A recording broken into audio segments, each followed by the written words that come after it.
வணக்கம். Welcome to நஜூஸ் cooking diaries. Hi friends, இன்னைக்கு மட்டன் வச்சு ஒரு வெள்ளை குருமா செய்யலாம் வாங்க. ஒரு குக்கர் வச்சு 2 டேபிள் ஸ்பூன் குக்கிங் ஆயில் ஊற்றியிருக்கேன். எண்ணெய் ஒரு சின்ன துண்டை 2 துண்டு 3 துண்டு போட்டு பட்டை போட்டுட்டாங்க.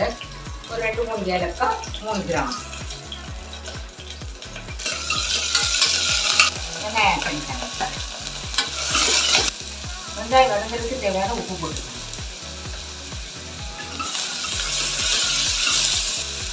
இந்த மட்டனுக்கு தேவையான இஞ்சி பூண்டு பேஸ்ட்டு ஒரு டேபிள் ஸ்பூன் போட்டுக்காங்க. கொஞ்சம் வதக்கி விடுங்க. நம்ம தக்காளி ஆட் பண்ணிடுங்க.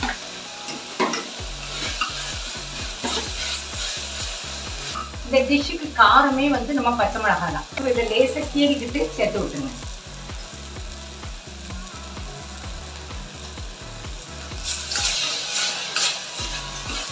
புதினா கொஞ்சம் மல்லி, இது எல்லாமே சேர்த்துங்க. சேர்த்துட்டு நல்லா கிளறி விட்டுக்காங்க. பச்சை மிளகாய் உங்கள் காரத்துக்கு தகுந்தாப்பில் எடுத்துக்காங்க. இது ஒரு 350 கிராம் மட்டன் இருக்கும். இதை நான் அப்படியே எல்லாம் சேர்த்தேன். ஒரு ஸ்பூன் சால்ட் போட்டு நீங்கள் கிளறி விட்டுக்காங்க. நீங்கள் மட்டன் போட்ட உடனே சால்ட் போட்டால் தான் இந்த உப்பு மட்டனில் நல்லா இறங்கி நல்லா டேஸ்ட் இருக்கும். இந்த வெள்ளைக்குருமாவோட மசாலா இதுதான். கசகசா, பெருஞ்சீரகம், உள்ளி, சோம்பு இது போட்டு அரைச்சிருக்கு. ஃப்ரெண்ட்ஸ், இங்கே பாருங்கள், மசாலா போட்டு ஒரு 5 மினிட்ஸ் ஆகிட்டு 5 மினிட்ஸ் இந்த மட்டன் நல்ல மசாலாவில் போட்டாயிருக்கு. மட்டன் வேகிறதுக்கு தேவையான தண்ணி ஊற்றிடலாம். தண்ணி ஊற்றிட்டு நல்லா கலந்து விட்டுருங்க. இப்போ நம்ம மசாலா போட்டு தண்ணி ஊற்றுனதுனால கொதி வர ஸ்டேஜ் வந்துட்டு இந்த டைமில் நம்ம குக்கர் போட்டு நம்ம மூடிடலாம். 3-4 விசில் வரட்டும்.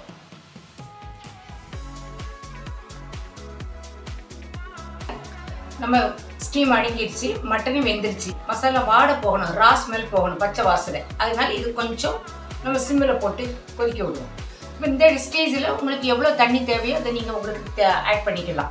தேங்காய் திருவல் ஒரு 3 டேபிள் ஸ்பூனும் ஒரு 6 முந்திரி பருப்பும் போட்டு அரைச்சிருக்கேன். ஏன்னா இந்த முந்திரி பருப்பும் தேங்காயும் கொடுக்கும்போது கொஞ்சம் நல்ல ரிச்சான டேஸ்ட் கொடுக்கும்.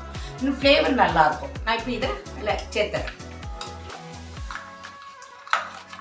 தேங்காய் ஊற்றினோட இந்த குழம்போட திக்னஸ் பாருங்கள். இப்போ இந்த தேங்காய் ஊற்றினது இந்த ஜாரை கொஞ்சமாக அலசி தண்ணி ஊற்றிக்கிறேன். கொஞ்சம் கொதிக்கட்டும். தேங்காய் சேர்த்ததுக்கப்புறம் ஒரு 5 நிமிஷம் கொதிக்க வச்சு அணைச்சிடும். குருமா ரெடி ஆயிடுச்சு. இப்போ நம்ம கேஸ் ஆஃப் பண்ணிடலாம். இதெல்லாம் கொஞ்சம் மல்லியில் தூத்திடுங்க. ஃப்ரெண்ட்ஸ், இங்கே பாருங்கள், நம்ம மட்டன் வெள்ளை குருமா ரெடி ஆயிடுச்சு. இது இடியாப்பம், பரோட்டா, சப்பாத்தி, ஆப்பம் இது எல்லாத்துக்குமே சூப்பரான சைட் டிஷ்ஷு. நான் இது மட்டனில் பண்ணியிருக்கேன். நீங்கள் சிக்கன்லேயும் பண்ணலாம். என் சேனலுக்கு சப்ஸ்கிரைப் பண்ணுங்கள். இந்த ரெசிபியை நீங்கள் வீட்டில் ட்ரை பண்ணி பார்த்துட்டு உங்களோட ஃபீட்பேக்கை என் கமெண்ட்டில் கொடுங்க. தேங்க்ஸ் ஃபார் வாட்சிங் மை சேனல்.